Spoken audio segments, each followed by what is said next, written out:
Let's get this shit started, shall we? Welcome, everyone, to the stream. Starting things here pretty soon. If you are new, if you are an existing subscriber, welcome. We're trying new shit. That's all I gotta say. So, I got some things I want to discuss, things I want to talk about. Hopefully you can hear me. Assuming I'm streaming to no one. But that's okay. Because I like talking to myself. It's going to be a good time. But yeah, I got some things I want to discuss. Some things I want to share. Some of the thoughts I have on some things happening right now. And we are going to boom. Here we are. Welcome to the stream, guys. If you are watching this live, if you are watching this later on, somehow, some way, welcome. I appreciate you being here. It would mean a lot to me if you subscribed, or just like this video, or say hi in the chat. I don't know. I'm trying new shit here all the time. Figure things out, but I figured why not just go live and be live and discuss my honest opinions with everyone, because that's what people are doing now, I guess. So yeah, as per the title, we are going to be talking about some things Marvel announced at San Diego Comicon. And of course, I saw Deadpool and Wolverine over the weekend, and I will give my full spoiler review. I will be just discussing spoilers for my review because it's hard not to when talking about the movie. I mean, you can, but I don't want to.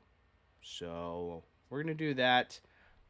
But before we get into anything, I do need to make sure everything is all good and everyone can hear me. So I'm just going to check a few things, and then we're going to get things started here, guys.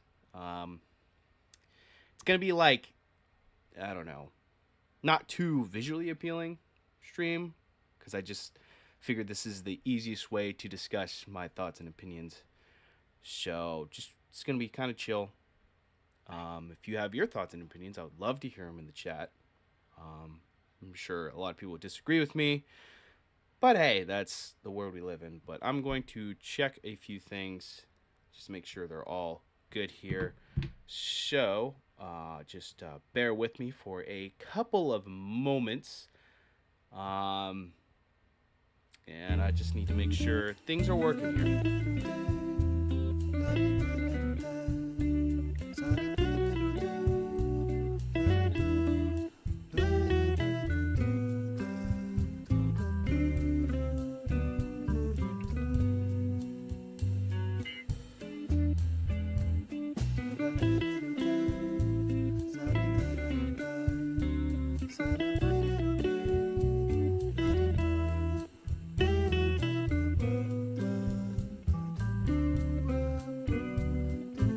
All right, we are all good to go, folks. So let's just skip the pleasantries. No, we already did that. Yeah, let's just get into some things that were announced at San Diego Comicon at the Marvel panel.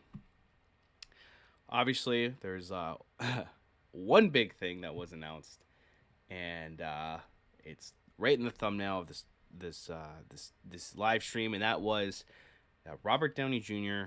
was announced to play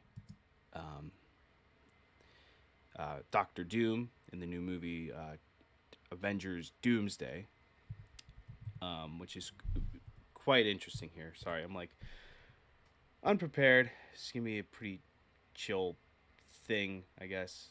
But yeah, here's the clip that went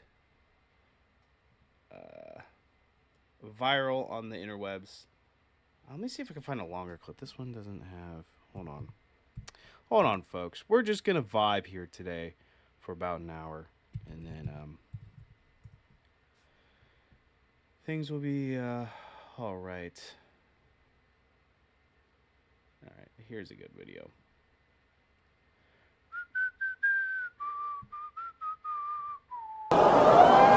Ooh, it's a little loud.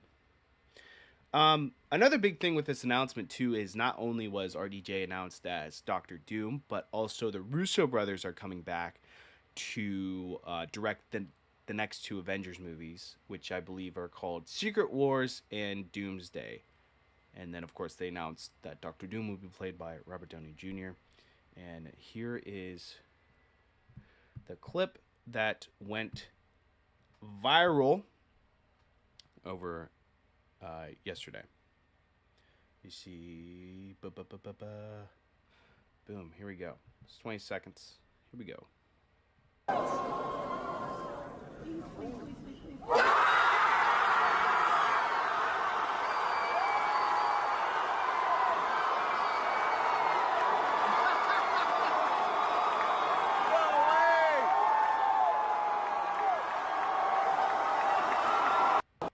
Obviously, a huge reaction there from the crowd.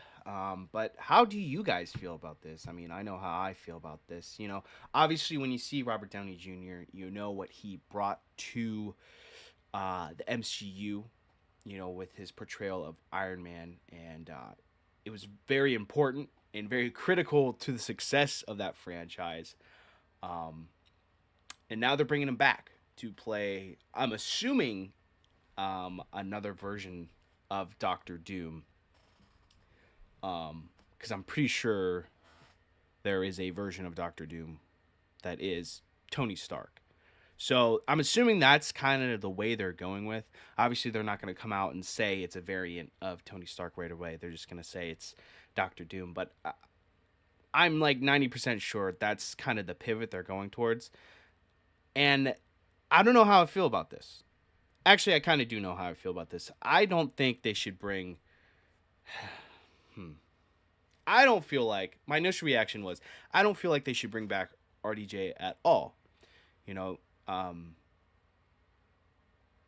not only is his Tony Stark dead and had a bigger purpose, but, you know, bringing him back kind of tells me that you guys are desperate. I'm sorry. I'll say it. I think it's a big desperation attempt by Kevin Feige and the MCU, because they know they need to make some money, because the past few movies have been absolutely bombs. and they need to bring the franchise back. They need to bring people back into theaters, and bringing RDJ back, seeing him on screen, will bring a lot of people back into theaters. It will. I'm not saying this is, the bad move. If How do I say this? I'm not saying that this move won't be successful. I just feel like, how do I want to say this? I'm not saying this move won't be successful. All I'm saying is it just feels like they're trying to bring everyone back by any means necessary. But, I am open to the idea of it. I'm not going to sit here and say it's the worst move. They shouldn't do it at all. But I highly advise against doing that. Just because, his character already had an end in the MCU. And I just hate the multiverse saga already. It's confusing and weird. And, it's cool to see the cameos. I'll talk about that later in my Deadpool and Wolverine review. But just, it's getting a little out of hand here, When the MCU first came out, it seemed like they had a linear path of a story, right? It was very linear. Oh, that light went out. That's cool. Oh, it's back. All right. Yeah, the whole Infinity Gauntlet saga was very linear and very straightforward, I should say. And now with the multiverse saga, it's getting out of hand. And I really feel like they kind of lost the grip on the whole franchise. They expanded it way too big. And when that happens, you're going to see less and less people in theaters. So, yeah. Bringing RDJ back is bringing him back is just, it just feels like they're trying to get a win, trying to make a win. And of course, when they introduce him in that kind of way and to a crowd of, people who probably got in there because they have some sort of access, a lot of people are going to get hyped and be excited for this. I am more curious than excited, I guess. Curious to see how this is all going to play out. Another point I thought about when they introduced RDJ, and it kind of goes along with the point of, bringing someone back who's already in the franchise to play another villain. Hopefully it plays into the story. But I also feel like this was an opportunity to bring someone new into the franchise. Hopefully someone who isn't as controversial as Jonathan Majors, but it was an opportunity to make a new star of the MCU, make a new villain. Because we've seen, I guess the only really villain that's pretty predominant in the MCU is Loki with Tom Hiddleston. But, this could have been an opportunity to do that. But obviously the direction they want, in the MCU is they want to be cautious here. They want to be conservative. Use the things they know will make them money. And that goes along the way. And that goes the same way with bringing the Russos back, They had an opportunity to give, this franchise another direction. But they know the Russos made the two biggest money-making Marvel movies ever. So they brought them back. But yeah, this is huge news in the MCU. I honestly never thought we would see Iron Man back or RDJ back. His character is long gone, and he cost a lot of money. It's gonna be a big budget movie, So hopefully, they put out something that's going to put a lot of people in theaters. I don't know. We'll just have to wait and see what happens. I believe that movie doesn't come out until like 2026. So we got a long ways to go. Many things can happen and many things can change.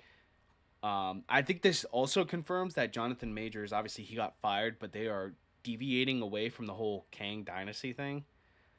And they're probably going all in with the Secret Wars multiverse kind of storylines here. So that was probably the biggest thing that came out of Hall H in San Diego during the Marvel presentation. They also, I believe they gave us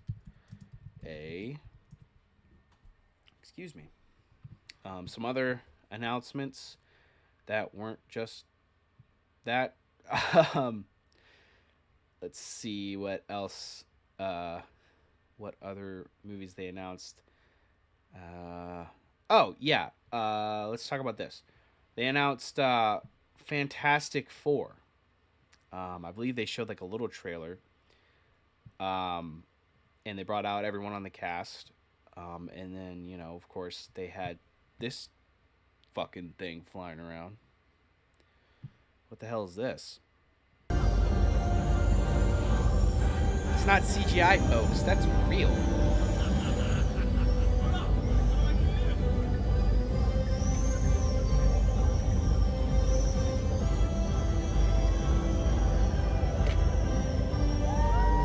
All right, guys. They are literally going back right now, back to London to start shooting the Fantastic. Wow. Look at that. That's pretty cool. So, in case you don't know about the Fantastic Four, that is coming soon. It stars. Let me see if I can get that cast picture of them. It stars Pedro Pascal, who's in pretty much everything now. It's going to star Vanessa Kirby, who was in the Mission Impossibles. It's also going to star Joseph Quinn. And I can't think of the other guy's name. Who's the other guy's name? Who's playing the Thing? Oh my god, I can't think of his name. Ralph Inson? Or no, that's not him. Eben Moss. I'm terrible at names. Eben Moss Bachrock, I believe. I think that's his name. We'll go with that. The guy. Eben Ross. That guy. He's going to be playing the Thing. So obviously they got a whole new cast. I believe it's supposed to take place in the 60s. But the biggest controversy with that was instead of Silver Surfer, they're going to have, as people like to deem it, the Silver Surf Her, which is kind of funny. But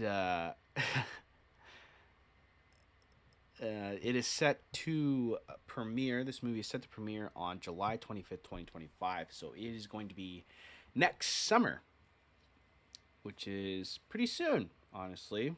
A year from now.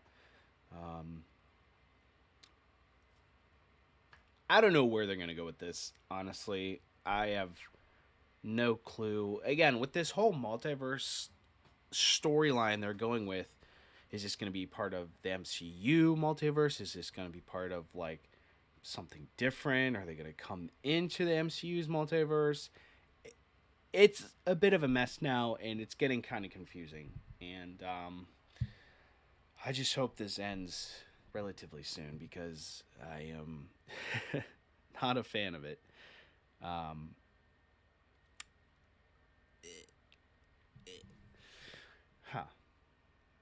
Yeah, it's...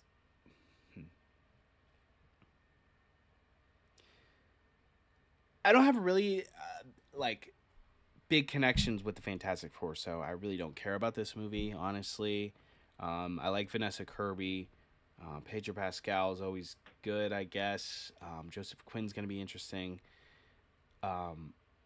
I just right now I don't trust the MCU with anything anymore, because we all saw what happened with like the Marvels.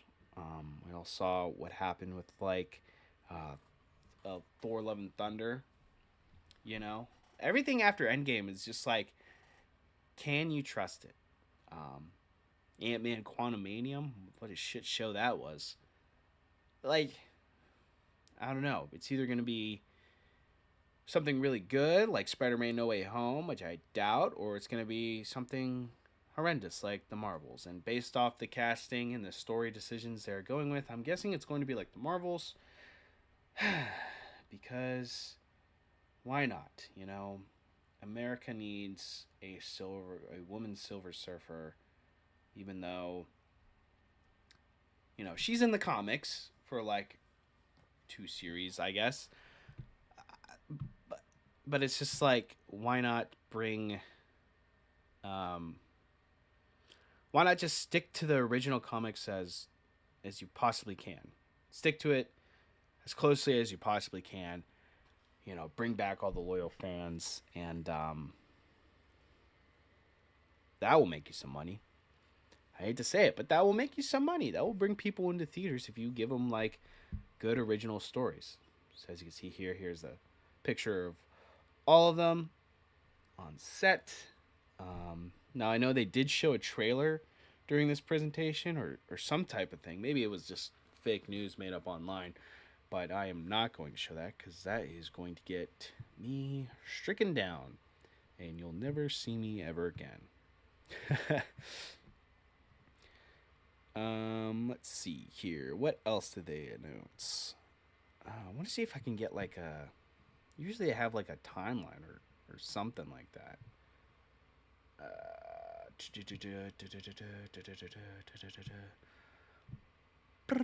Skitty pop pop.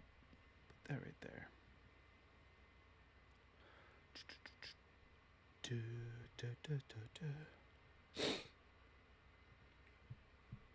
Okay. Let's see what else was announced.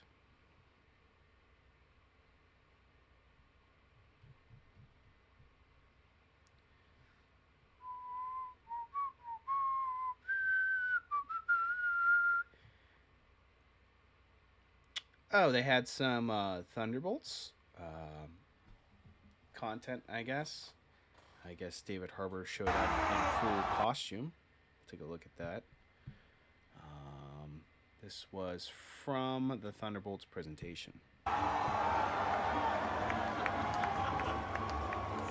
Diego Comicon! It is I, Alexei Shostakov!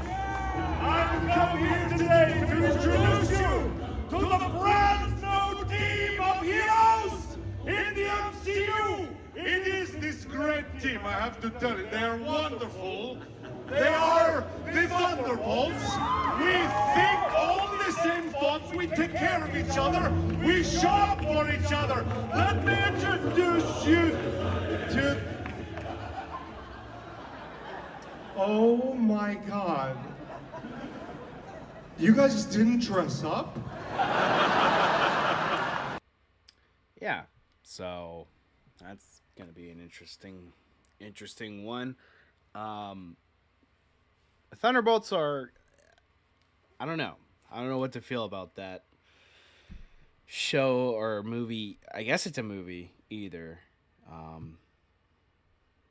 I feel like it's unnecessary at this point. I feel like with the MCU, the way it is failing, and then, you know, failing, but with some movies in there that are, you know, successful, I'll say. But when you look back at like phase 1 and phase 2, it was like, you know, 2 movies came out a year, I guess, and there was no shows whatsoever. And, you know, I feel like that's the way to go. You want to have movies that are pivotal to the characters and, you know, play somewhat into the bigger universe.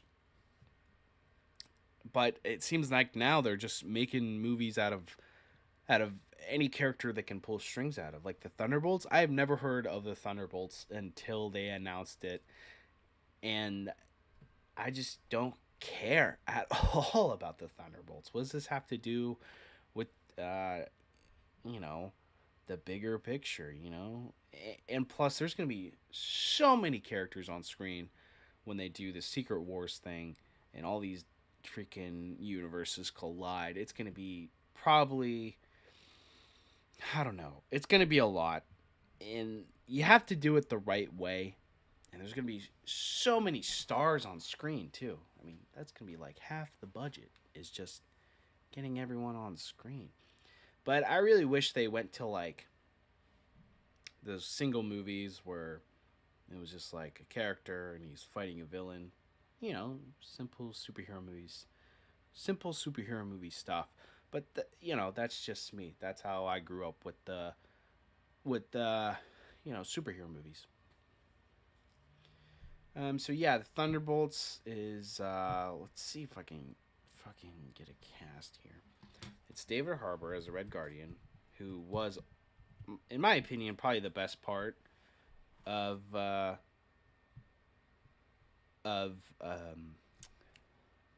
what's that chick's name? Black Widow. A Black Widow. And then we got obviously Florence Pugh. Is going to be in it. Sebastian Stan as Bucky Barnes is going to be in it. The chick from I think she's in, what is she in? Her name is Valentina or something, or Val or something like that. The hell is she in? Oh, she's in the Captain America show. She's going to be in it. Bucky. It's like Bucky. Oh, it's Ghost from Ant-Man. Remember her? She's gonna be in it, I think. And John Walker from the Captain America movie. It should be interesting, and it's also going to be Taskmaster from Black Widow again. You know, not the cool comic book accurate Taskmaster, but the, you know, the one that doesn't talk in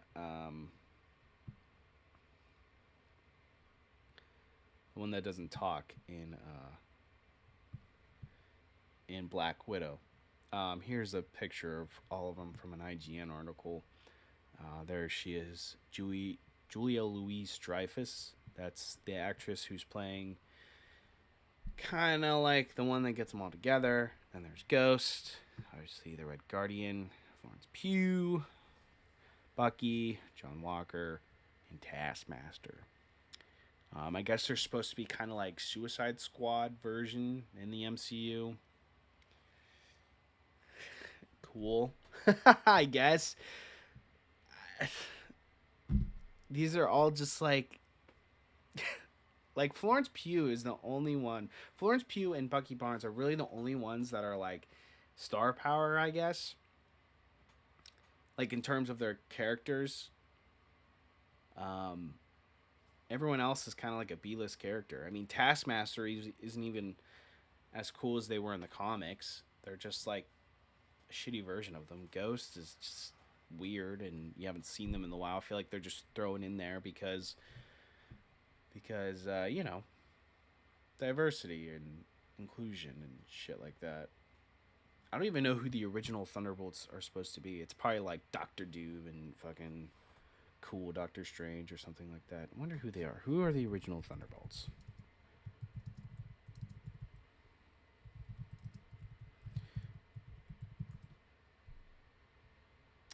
Okay. Oh, there's a shit ton of them. Oh, God. Oh, God. I don't want to go on the wiki. That's too nerdy. I can't fucking... Let's see. Oh, there's a shit ton of them. Oh, my God. Oh, Deadpool's in here somehow. Okay. Let's see how many people I can name on this fucking team.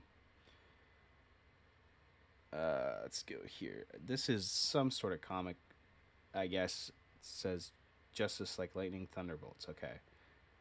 So I guess these are all the members. So we got Deadpool. There's Winter Soldier. I think that's Zemo, right? Why not have Zemo in there? He's in the movies. He's a cool character. We've seen him dance a couple times. Why not have him in there? You know? That would have been cool. I think I see Elektra. I see Punisher. Hawkeye. Ooh, that's cool. Ghost Rider. Why not? Why don't we have Ghost Rider? Who knows? Maybe he's gonna get introduced in the new show. I don't know. They should definitely have Ghost Rider. They definitely have the rights to it, and they should definitely do that. I don't understand why they wouldn't do that. That would bring people back in.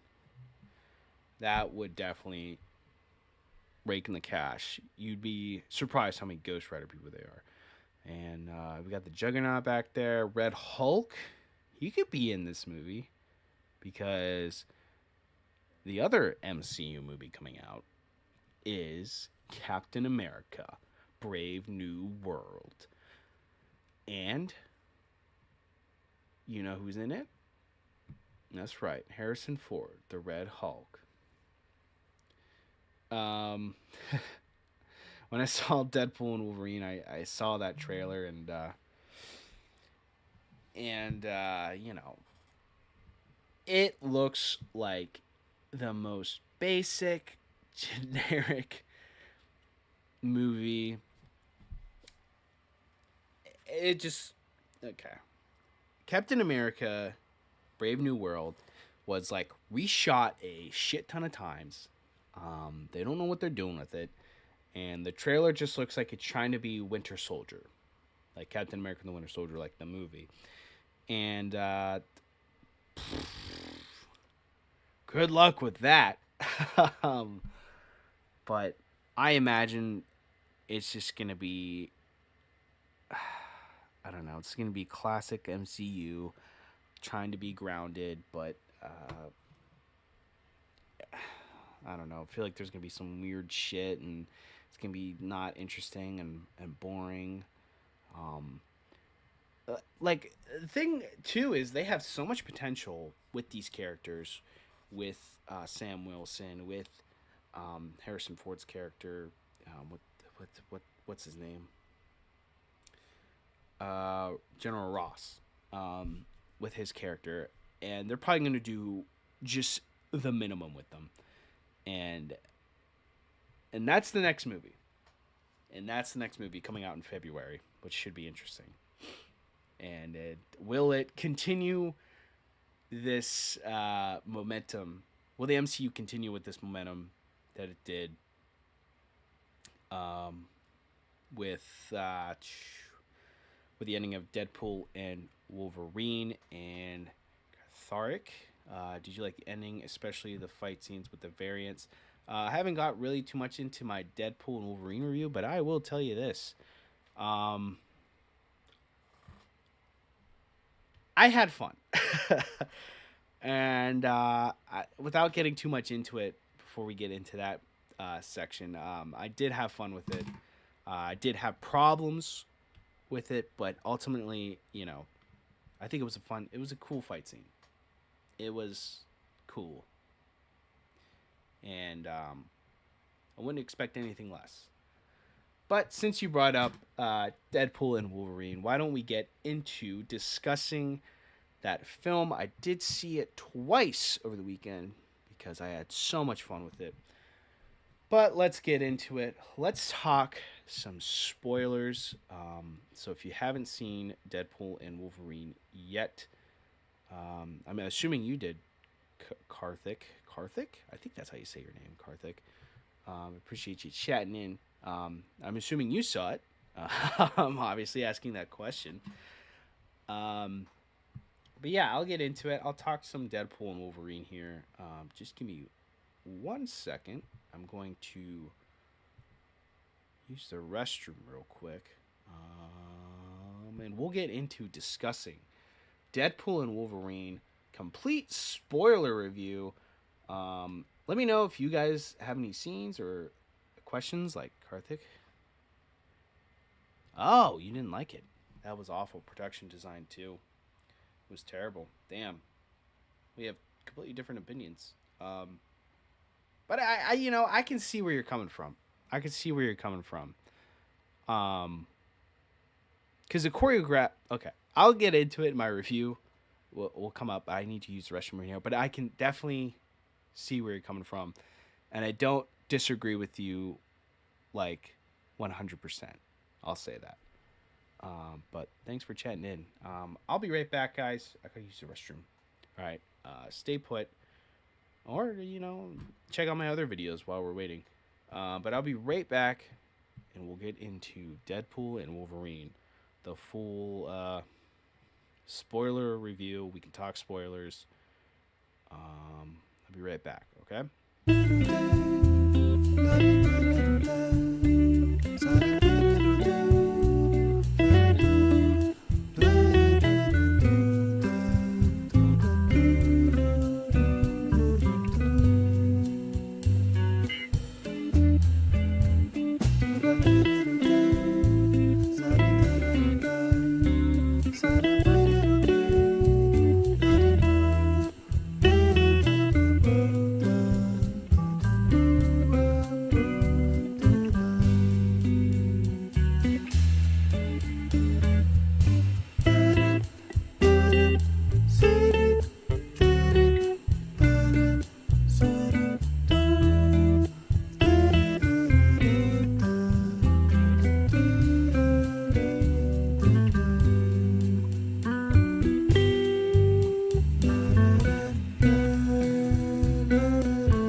Karthik says the Void resembled Vancouver, and the Void in Loki appeared more convincing than the Void in Deadpool and Wolverine.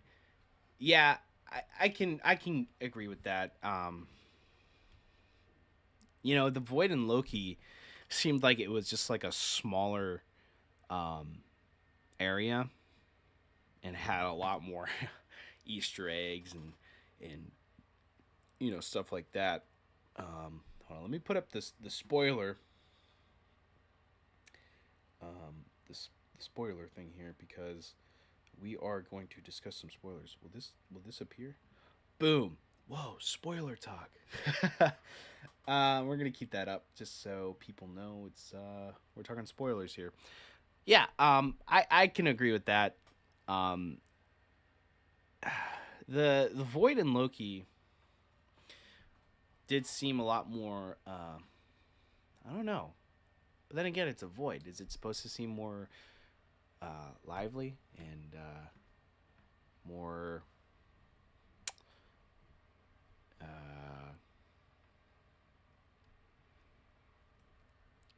I don't know.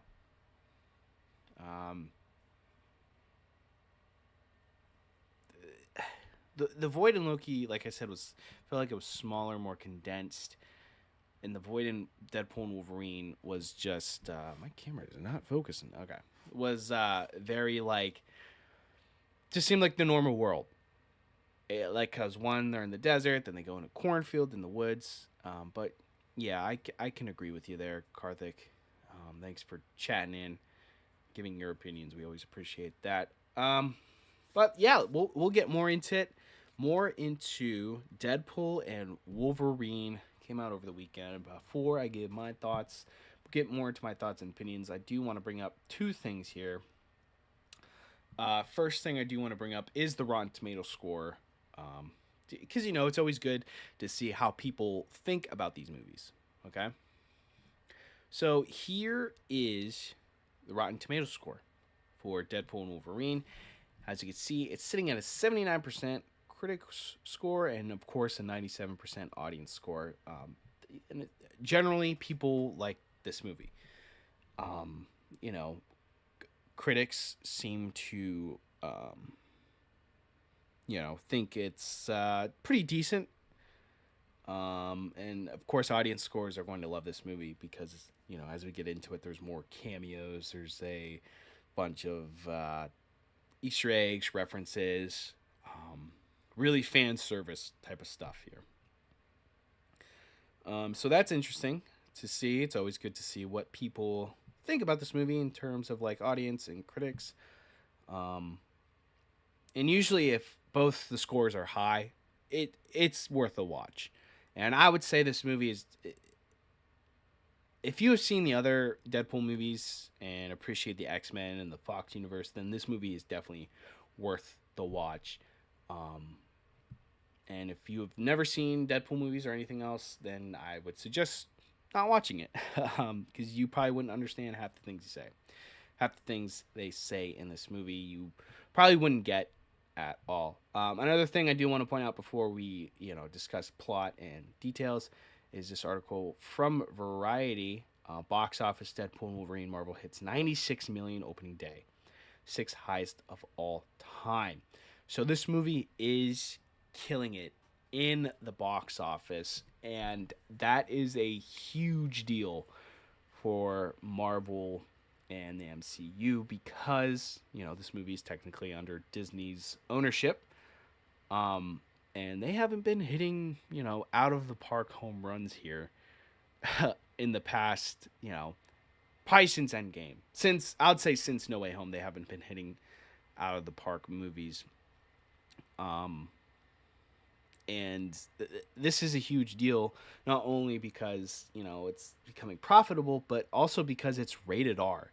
And I know a lot of people were concerned about this movie being rated R, if it will be successful or not, because typically rated R movies don't do so well, because obviously kids aren't allowed in the theaters unless they get their parents' permission or some shit like that. But who checks IDs at theaters anyways?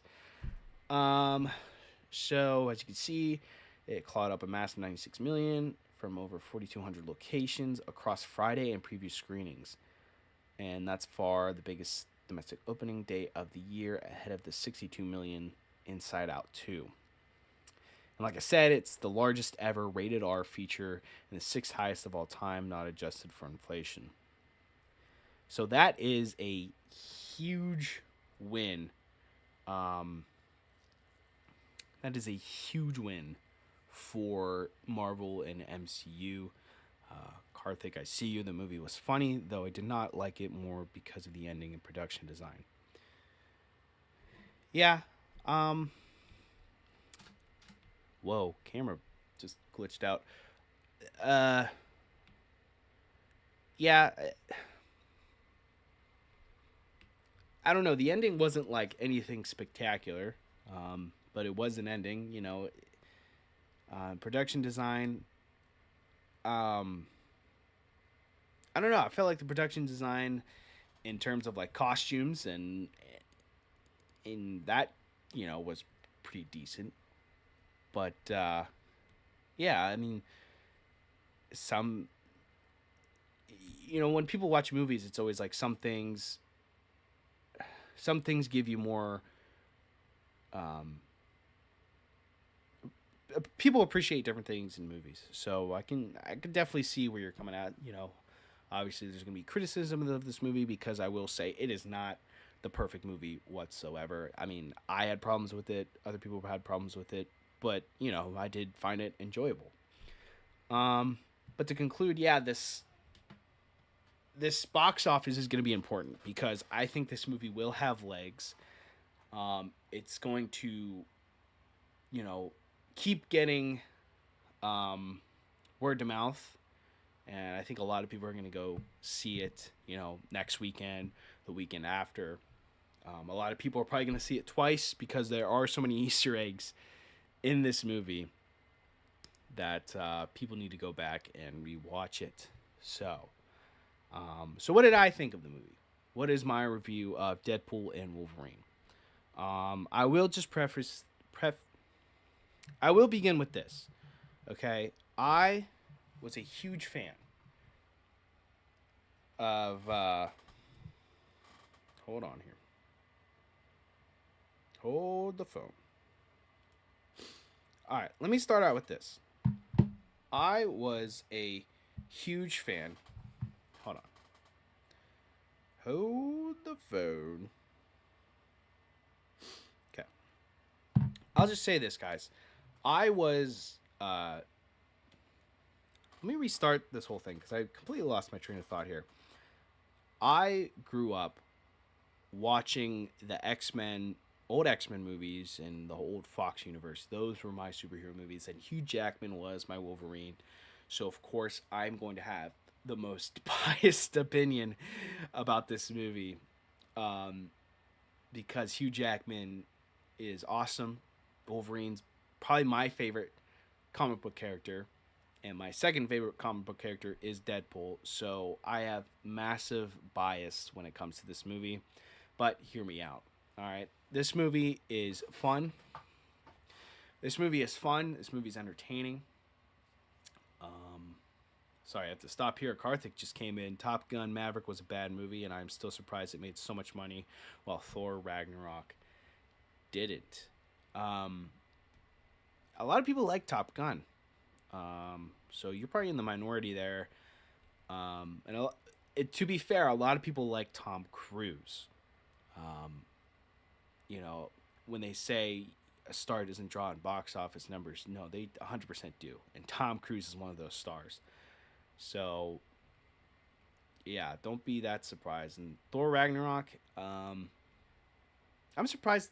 I don't know how much money that movie made, but that is one of my favorite MCU movies, probably one of them. I'm trying to think when that came out, like before Endgame though, or Infinity War. So I don't know. I have to look at the numbers on that one, but excuse me. But getting back to Deadpool and Wolverine. All right, this movie is not the perfect movie. It is not the Oscar-winning story of the year. It is a fun fan service movie, and in my opinion, it's what the MCU needed during this time. It's what they hoped it would be. It is a fan service. If you grew up watching those Fox movies like I did, then you will enjoy this movie. You will get the jokes, you'll get the references, and it's made for us. It's made for those people. And it's kind of like a big love letter to those movies. Not only those old X-Men movies, but those old 2000 superhero movies where they really didn't know what they were doing with like the costumes and the characters, and all those movies were just silly and fun. So the basic premise of Deadpool and Wolverine follows Deadpool. He's trying to save his universe, and because his anchor being died, which was Logan, the one who died in the 2017 movie Logan, because he died, his universe is slowly decaying. Listen, the story was not its strong suit. If you take time to think about the plot in this movie, you're just gonna ask a lot of questions. But it's really meant for you just to kind of be a background noise to all the excitement, all the action happening on screen. Karthik, you said Deadpool and Wolverine should make a lot of money so we can see a lot of rated R films at Marvel and Disney. I think that is probably what's going to happen with this movie. They're going to see how successful it is, and then probably make movies that should be rated R. Like, I think they already announced Blade's going to be rated R, so expect to see a lot more of those. But the problem with that is this had Hugh Jackman in it as Wolverine in the original costume, and people are going to pay to see that. And how many people are going to pay to see Blade? Sorry, it's not that much.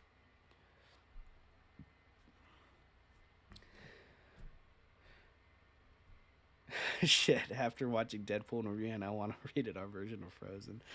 Yeah, I don't think we're gonna get that. But one can hope. One can hope we get a rated R version of Frozen. I'm sure someone has CGI'd it on YouTube somewhere. Deadpool and Wolverine. Obviously, the plot is kind of like background noise. You know, they just really want you to pay attention to the action and the glamour that's happening on the screen. I thought the opening sequence was is still funny. It's still, you know, creative in what they were doing. The opening sequence is Deadpool killing TVA agents with Logan's skeleton made out of adamantium, and he is dancing to the Backstreet Boys. Some people might find that a little bit cringy, but now I can't stop singing not Backstreet Boys. It's NSYNC. What am I thinking here? Come on, get my boy bands together. Get my boy bands right. He's dancing to NSYNC while killing TVA agents with the adamantium skeleton of Wolverine. And it's just like typical Deadpool. If you watched any of the other movies, you know that the opening sequences are insane.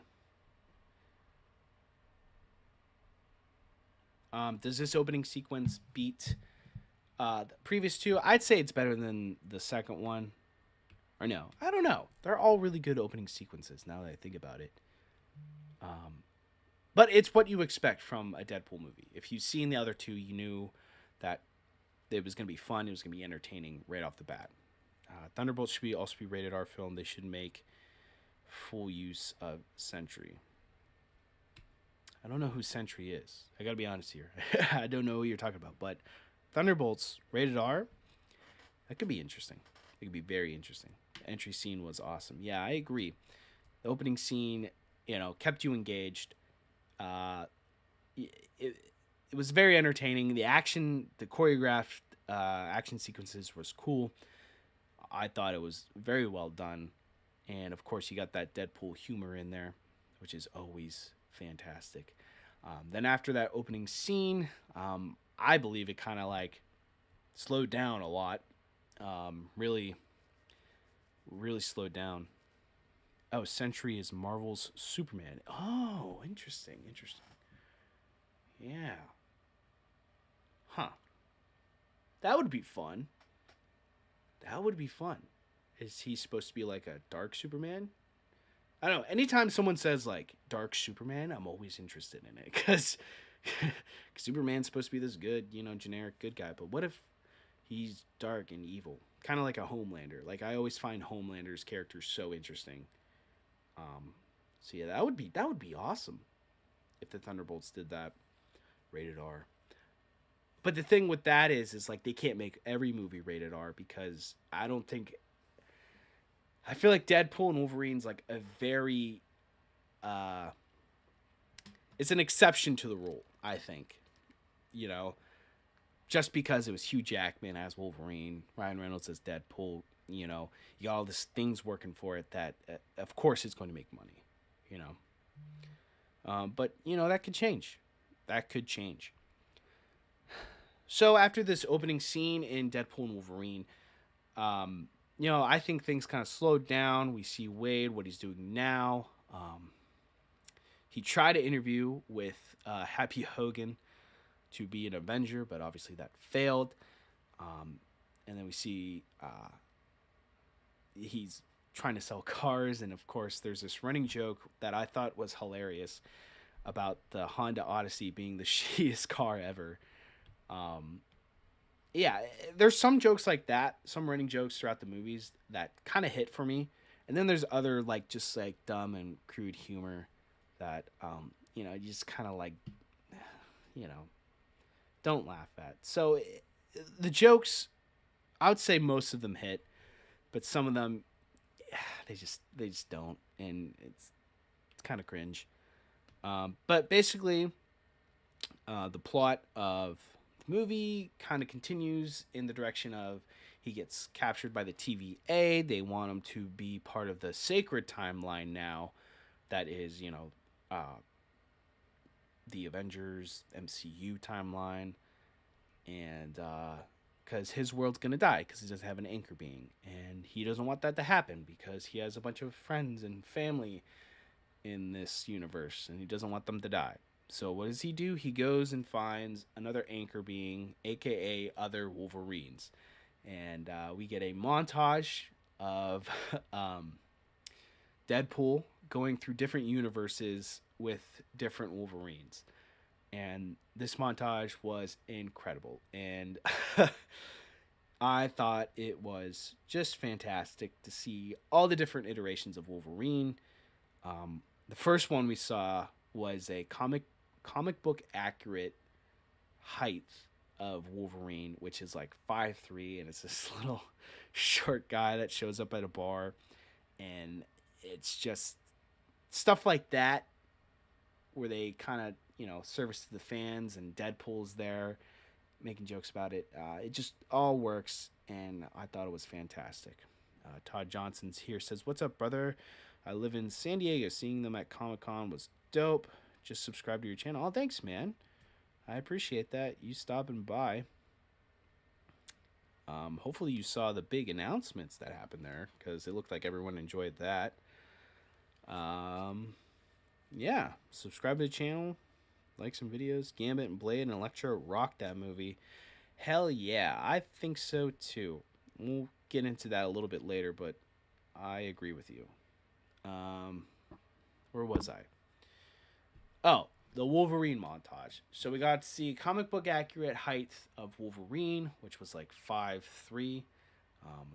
That was hilarious. And then we got I think Apocalypse Wolverine. I'm not the biggest comic book fan here.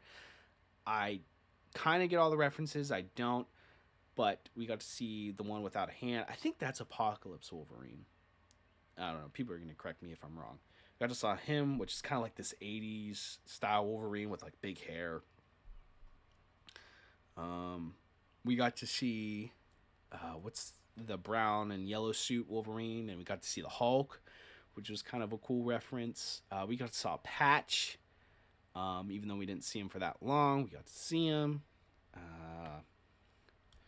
We got to see the Wolverine that gets like spiked on the big X, which was insane visual. All of these were insane visuals, because they really kind of went with, like, especially the comic book ones, they are insanely comic book accurate. And it's nice to see the production team, especially with those costumes, I thought was nice to see, because it shows they care. They show, hey, these fans want to see this. This is probably going to be the only and last time they see a Wolverine in, this suit or in this situation. We got to see Old Man Logan, which was pretty cool. And then the final Wolverine we saw was what Deadpool calls the Calverine, which was Henry Cavill, which was a very nice surprise. I didn't get this, thing spoiled for me. So when I saw him, I was very pleased, because I think he's a good pick for Wolverine if they decide to go with him in the MCU. But, if they pick anyone else, I feel like with the Wolverine character, no one else can play him as good as Hugh Jackman did for all these years. But, I like Henry Cavill a lot. So it was nice seeing that nod. And, there's always rumors about who's playing Wolverine. It would have been awesome if they had, like, Henry Cavill and Daniel Radcliffe. But obviously, they have a bunch of cameos in this, so I highly doubt they had the budget for that. Karthik says, the best scene was when Deadpool says, "We would treat you better than those fucks down the street." To Henry Cavill was hilarious. I would wait for James Gunn to come back on that on Peacemaker Season 2. Yeah, I thought the Henry Cavill Wolverine was just phenomenal. And, yeah, well, the MCU definitely treat him better than the DC Universe did, because he was a good Superman. I thought he was fantastic in that character. Anything Henry Cavill does, he is fantastic, and he is always, into the role, which I really appreciate with his, his line of work. So yeah, Deadpool finally stumbles upon the Logan that we see throughout the film, which is the worst Logan, according to the TVA, because he let his world down. And one of the problems I had with this movie too is I wish we got more backstory with this Wolverine, right? And I know they can't, there's a shit ton of cameos in here, but I wish they would have showed what happened. I feel like that would have been more powerful. But from what we got, it's basically he left the X-Men, and then a bunch of humans came and killed all these X-Men. And I wish they really would have showed that, because I feel like that would have been a lot more emotional and powerful. And who knows, maybe there's a director's cut where they do have that scene filmed. But I just wish we saw more backstory with it, because I knew we weren't going to get, the same Wolverine we got with the original X-Men. I knew this was going to be a different variant of the Wolverine. But I really wish they would have spent more time with his backstory. Yeah. So basically, what happens next? So, long story short, Deadpool and Wolverine get put into the Void, and that's where they meet, where they figure out about Cassandra Nova. In the Void, there is a Chris Evans is in the movie for quite some time. When he's first introduced, you think he's going to be Captain America, which I honestly thought he was going to be. But before you think he's going to say Avengers Assemble, he says Flame On, and it turns out that this is Johnny Storm from the old Fantastic Four movies. And I completely forgot about those, to be honest with you, when I was watching this. I forgot those were also in the Fox universe, and I also grew up with those films, and I love those films. Todd Johnson completely agrees with Karthik. Henry Cavill is phenomenal as Superman. I agree with everyone. I agree also. He's a great... I feel like Henry Cavill is fantastic in anything. He was fantastic in Superman. He was fantastic in the Mission Impossible movie. Very underrated performance. He's fantastic as The Witcher. I mean, he is a phenomenal actor, and MCU would be idiots if they don't agree to a movie deal with him, because it would be awesome. So yeah, Deadpool, Wolverine. What else happens? They get captured. They get sent to Cassandra Nova. She does these weird finger things with people's minds. And this is kind of where we see the fault of the VFX team. See, I feel like visual effects have gone downhill since the early 2010s. And I don't know if that's because the industry is if the industry is too intense, too time consuming now, and they're trying to reach so many deadlines, so they got to put out all these products. But this movie, suffers from terrible visual effects, and there's a couple scenes in here where it just doesn't look good. Like the fingers thing, I don't know if it didn't look good or if it was the uncanny valley, but man, there were some very obvious CGI effects, and sometimes when Deadpool's flipping around, you can kind of see that's not very polished. And then there's one scene at the end where they're fighting all the Deadpools and they jump out of the bus. Oh man, that was just they look like a video game. If you go and watch the movie again, see them jump out of the bus, I'm pretty sure all of that is done digitally, because Wolverine looks like he's on some sort of PS5 video game cutscene, and it just looks weird. It doesn't look good, and I feel like this is another scenario of hey, we didn't get enough time to polish all of these effects, which is becoming a more and more problem with MCU. Not only in the MCU, but other movies too. But it's more predominant in the MCU, and there's more stories about that coming out where all these artists are saying, hey, we're given 10 shots of insane VFX, insane VFX that are needed, and they don't have enough time to complete them, or they have to meet a deadline, and it's just not doing so well. So either we need to cut the brakes on the VFX, or get more artists and give them more time. What else happened in the MCU? Oh, let's talk about the big cameos in Deadpool and Wolverine that surprised me, but obviously not everyone. So eventually, when Deadpool and Wolverine escape from Cassandra Nova, they go to a group. They get captured by a group of rebels that are fighting against Cassandra, and they insist of Jennifer Garner as Elektra, which is incredible. I was surprised by that. It's also consists of Blade, Wesley Snipes, which was amazing to see. Did not expect that. Excuse me. And then the final member, well, the final slow motion walk-in member was Channing Tatum as Gambit. This was never, he was never part of this universe. He was supposed to be part of this universe as Gambit, and he never got the chance to put on the suit. And they put him in a comic accurate suit. It looked very weird. I will say that the whole face thing is just like makes his face look weird, and I don't know. It was comic book accurate. I will say that. And then the final member is X-23 from Logan, which was very nice to see her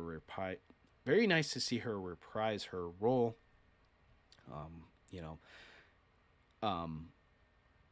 Another thing about this movie too, before I get into the cameos too, is there are some good moments, good scenes, good acting moments in this film.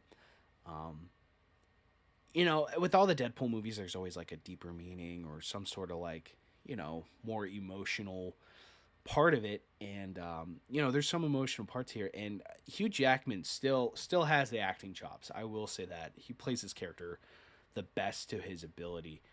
One scene that stands out to me is when they are... It's funny because they do eventually drive a Honda Odyssey.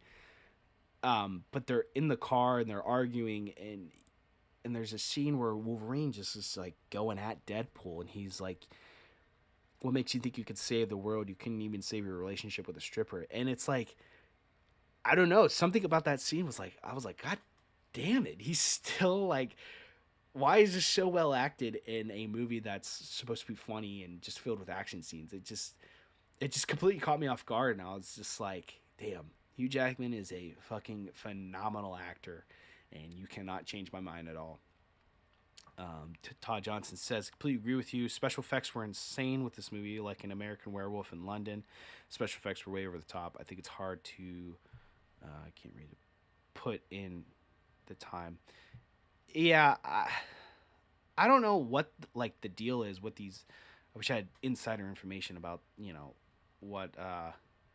what these VFX artists are dealing with, but I feel like they're just not giving them enough time to work on it. And plus two, you got to think sometimes there's reshoots, sometimes things change, we don't know the whole detail, but they need to figure it out or just do less of them, because it's visual effects like the one of them jumping out of the bus.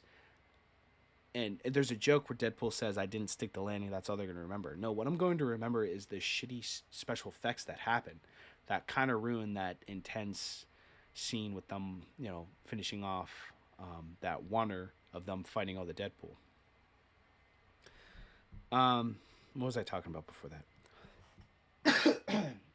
Yeah, so Hugh Jackman still has the acting chops, and it was that one scene in the van where I just like was like, holy shit, like he still has it. He's still like, this is phenomenal acting, and he's putting all of his hard work and all of his chops into this character. And I think it's because he's played this character for decades, and he's got to do it justice. So yeah, so the cameos are there, and it's well written in the sense that it's very meta writing. I'll say that. Even though these characters aren't necessarily breaking the fourth wall, they are, speaking. I feel like they were speaking to the audience. Jennifer Garner talks about her universe being forgotten, and Blade talks about he didn't get a chance to save his universe, and then Channing Tatum's like, they don't even know about mine, you know, even though it makes sense in terms of the movie, but it also makes sense in terms of like their actual franchise. And you know, of course, there's funny jokes there. One of the funniest things I thought, or that I heard, was when Deadpool learned that the Daredevil from Jennifer Gardner's universe, which is Ben Affleck's Daredevil, was killed. And he's like, "Oh, I'm so sorry about that." And she's like, "Yeah, you know, it's fine, it's okay."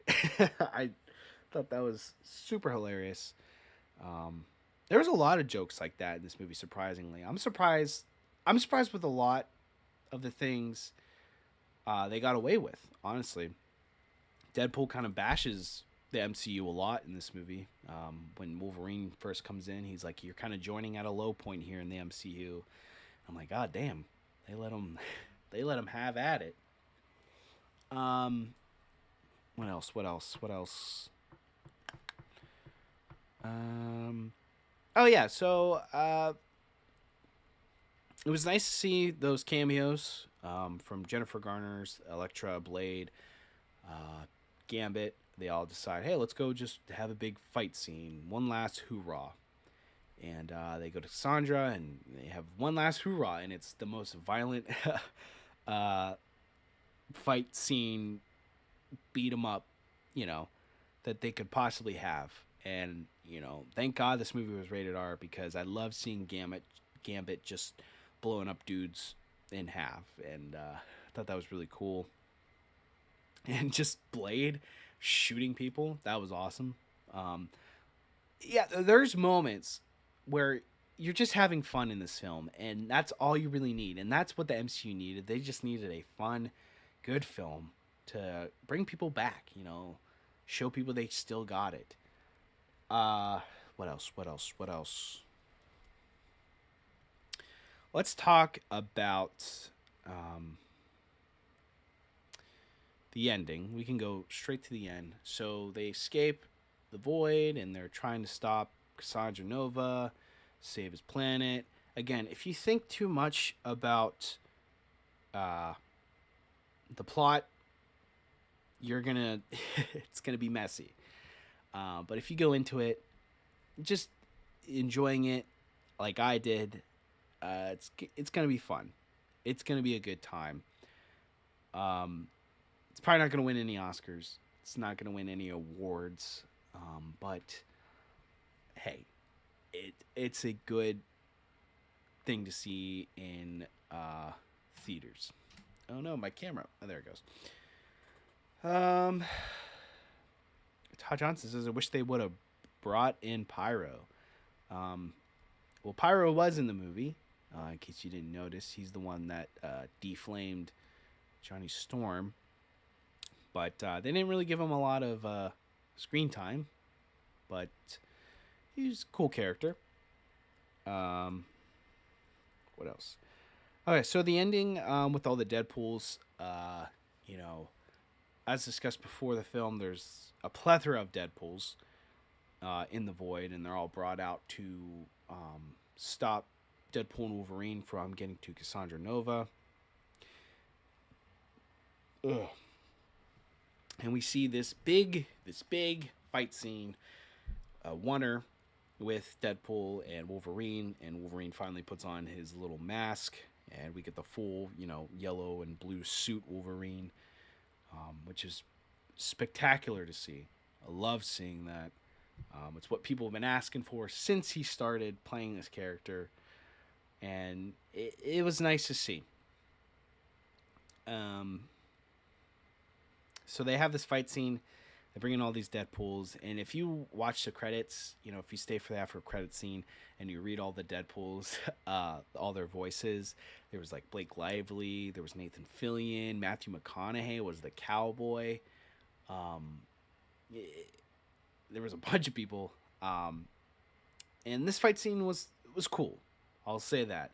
Was it the best fight scene? Probably not, but you know, it was a good payoff. You know, this whole movie's about, you know, them teaming together but they always fight. But now they finally have this fight scene where they're working together, killing a bunch of Deadpools, and it was a nice payoff.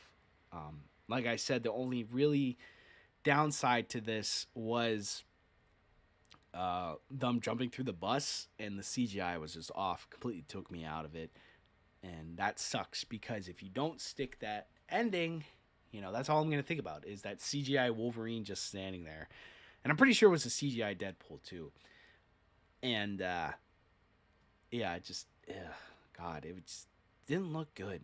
Did not look good. So to stop Cassandra Nova and her this machine, they have to connect the two things, but if one of them goes and connects it, they're gonna die. And there's a great moment before they're deciding who goes in and is gonna sacrifice themselves. Wolverine's of course I gotta do this, and he's about to go in, and there's a really good moment I thought where Deadpool stops him and is like, hey, I've been waiting for this moment for a long time, but just so you know, you're the best Wolverine. And with this movie having this writing where it's kind of like writing to the audience, kind of being meta, I took this as, no matter who they cast next as Wolverine, Hugh Jackman's always going to be the best one. And I strongly believe that opinion. There would never be another Wolverine like Hugh Jackman's, and you cannot convince me otherwise. So, yeah, there was a nice moments like that. There's a few moments like that where they kind of talk to the audience, but not really. And if you watch these movies, and especially like me, if you grew up with these movies, you'll appreciate it a hell of a lot more than someone who's just seeing this, who's just starting with the MCU. So basically the ending is Deadpool tries to sacrifice himself by connecting the two pillars. It doesn't matter at this point, folks. All you need to know is that the end, Deadpool and Wolverine are holding hands, and they're saving, this universe together, and it's playing Madonna, and it's just this big epic moment, and there's a bunch of montages of the past movies are going on, and it's nice. It's very well done. And like I said, Deadpool movies are always, the main focus point are always funny, comic, comedic timing stuff. Hold on, let me restart that. Deadpool movies are always comedy and action, but there's always moments of lightheartedness and emotion, and this was a big emotion scene in this movie. And it was nice. It was nice to see. It was nice, them talking about their characters, talking about their stories. And eventually they defeat the evil woman because she's a bad person. And the movie kind of ends with Deadpool and Wolverine actually surviving. And they're all together in a happy family. And that's how it ends. And we should see...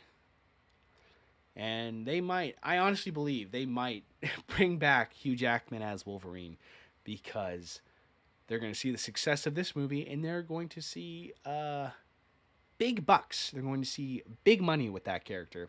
And it's funny because in the movie, Deadpool does reference that Disney's going to make Hugh Jackman do this until he's 90, which I believe wholeheartedly. But if they are going to make him old, make him do this until he's however old he is, they should definitely try to do an old man Logan storyline, because I think that story would be interesting to see. Todd Johnson says, I think they need to get better martial arts to choreograph fight scenes. You're exactly right in everything you're saying. It's a fun movie. Fight scenes have to be epic. Yeah. Another thing with that fight scene too is there, if you watch one person, if you watch Wolverine, there's some moments where it's they're kind of waiting, it's not tight. It's not tight at all. But if you're just in it, it's fun. It's fine. But, there is moments where it's not as tight as it should be. But all I can think about is them jumping out of that window, because that CGI just took me out of it. And when you're seeing it in IMAX Full HD, it's CGI. It looks like a cutscene. But yeah, that's overall Deadpool and Wolverine. Is it the best Deadpool movie? I don't think so. Honestly, I don't think so. But it is a very nice film. Um,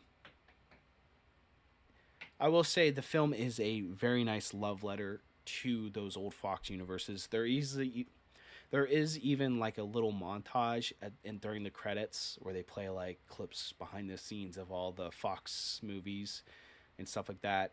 And I feel like you'll enjoy this movie a lot more if you grew up with those X-Men movies, with those Fantastic Four movies, with those Fox movies, like I did. And for me, it was a very special movie. Is it the most perfect movie? Is it the most well-written movie? No, but it's enjoyable, and it's probably the best thing Marvel has put out since Spider-Man No Way Home. And like I said in the beginning, it's going to make them a shit ton of money because people are starving for this type of stuff, And yeah, I think this movie's going to have a lot of legs, and it's going to be special to a lot of people. This movie will hold a special place in my heart just because of the actors and the characters and the stuff I grew up with. It felt like it took them 20 some years to make this movie, and it's going to be very special. And yeah, that's what I think of Deadpool and Wolverine, and we are officially done with the spoiler talk, people. Let me know what you think of Deadpool and Wolverine, guys. Did you enjoy it? If so, let me know. So yeah, there's Deadpool and Wolverine review. We're going to officially take off the spoiler talk. Maybe. We'll see. That's not what I want. Yeah, we'll officially take off the spoiler talk for now. But yeah, that's overall thoughts on Deadpool and Wolverine right there, folks. Yeah, it was fun. It was a good time. It was a grandiose time. Oh God. Oh God. Oh no. All right. I think I got one more thing on the docket here, then we're going to end the stream. Again, guys, if you are just new here, please check out all my other content and stuff. I am going to be live streaming a lot more, and I'm going to kind of focus on that a little bit more and kind of take more times with my other videos. But if you want to catch up on anything else, check out the channel. If you like it, you like it. If you don't like it, go somewhere else. I don't know what to tell you. But glad you guys are here. And we are going to discuss one more thing I want to talk about. One more thing I saw over San Diego Comicon weekend that I need to discuss because, oh boy, ladies and gentlemen, are we in for a treat coming at the end of next month. And that, of course, is Rings of Power Season 2. That is right. Todd Johnson says, your channel's phenomenal. Can you make a show for the new Cobra Kai season? You know what? I don't watch Cobra Kai, but I should, shouldn't I? I should look into that. I should look into Cobra Kai because I knew they just released a new season, and I know a lot of people like it, so I'll have to look into that, Todd. I will definitely look into that.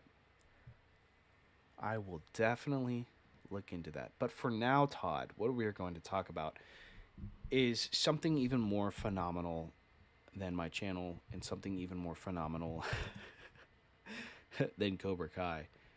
And that is the wonderful Rings of Power Season 2. And ladies and gentlemen, does it look not good? I believe I already did a video on the first trailer release, but I have not seen the new trailer they released for San Diego Comicon.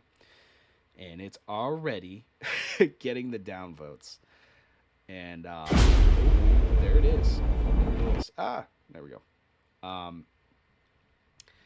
So Rings of Power Season 2 is coming at the end of August, and they just released a trailer from San Diego Comicon, and it's already getting the downvotes you would expect it to get.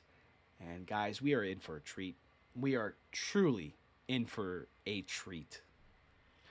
So let's look at this trailer and give it a little live reaction. I have not seen this yet, so let's get into it, folks.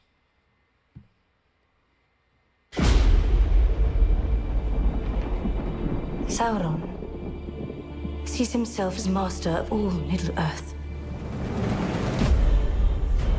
He seeks to rule it not only through conquest, but by bending the minds of all its peoples to his own. Jesus. And for that he needs not armies. No! But rings. He needs rings. He needs rings to rule Middle-earth? Okay. I guess so. I cannot wait for this show to come out and to watch everyone react to it, and it's gonna be phenomenal. In choosing to wear those rings, you have all become his collaborators. I know you believe this ring is deceiving me, but I believe it is guiding me. All this may be by his design. These rings may be how he attains power. They must be destroyed. We will discuss the rings once you have answered the question. Who is this man? Who is this man you speak of? Galadriel. I'm pretty sure she was the only one who knew that, I can't even think of his name, was Sauron. And I'm pretty sure she kept that to herself and they still created the rings. I'm pretty sure that's how season 1 ends. Correct me if I'm wrong, but I'm 100% sure it's like all of her fault. So, there's that. He is no man.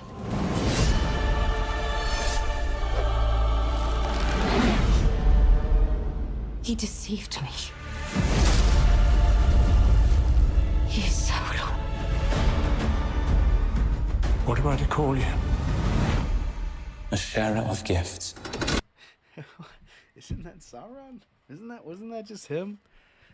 I forgot that this season is going to be, hey, look at me, I'm in a sexy wig now.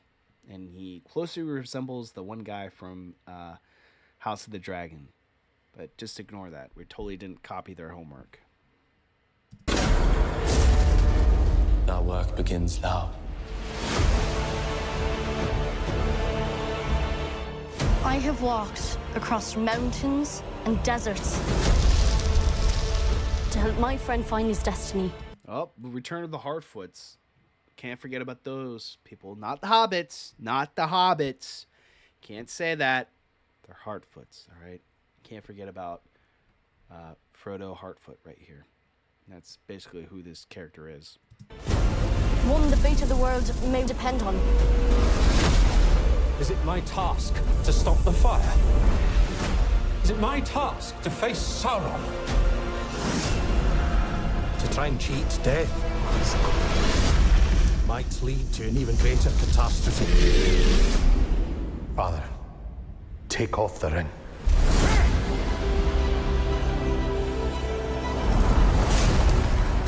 I'm afraid, Durin. Oh, there she is. There she is. Everyone's favorite actress. And Durin. Can't forget about Durin. Give him the meat. Give it to me raw.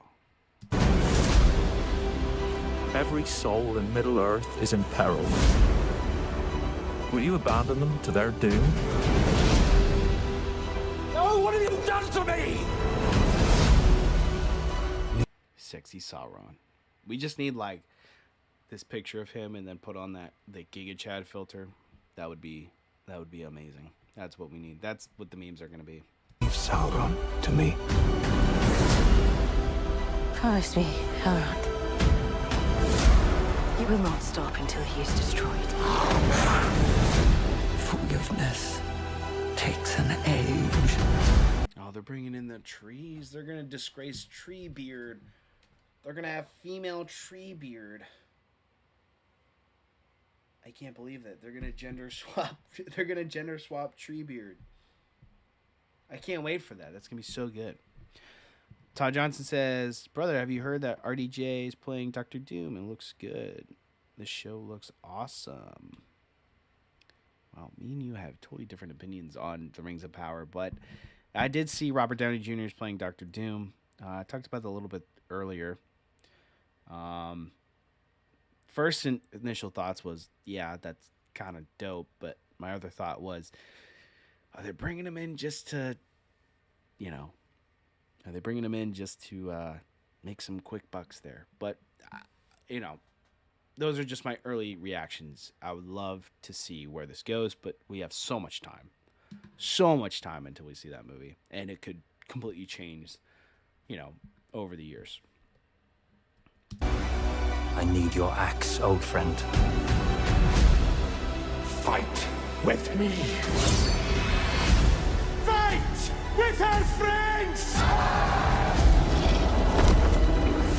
When the darkness falls, there are always some who rise forth. You can't forget about Elf Don Lemon there.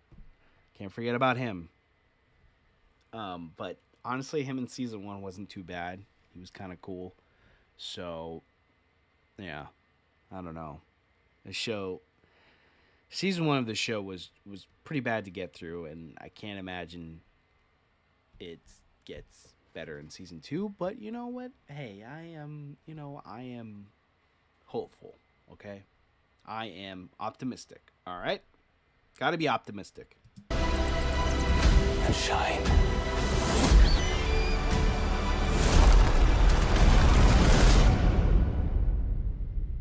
You will give me the 9.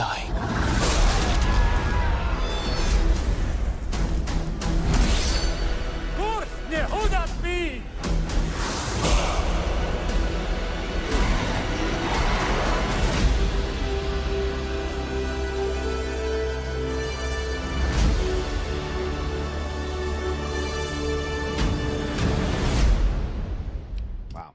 August 29th, people. That's when this show releases. I imagine the first 2 episodes we shall see.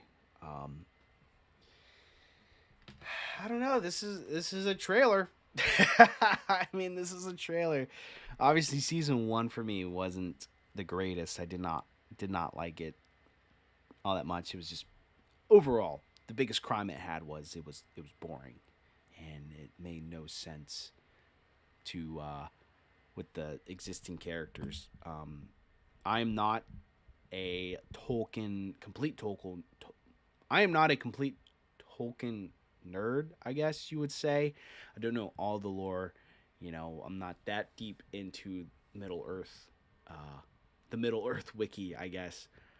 But I do love the original Peter Jackson films. The Hobbit films are, they're there. But this is the first season was nothing like the original films, and they should have just left those films and not done anything with Tolkien's work. But Prime paid a big amount of money for that. So but as you can see here, the dislikes, I'm not the only one who does not like this show, obviously. And apparently, this show, especially in season 1 too, they really ruined Tolkien's work. Not ruined it. I shouldn't say that. I should say they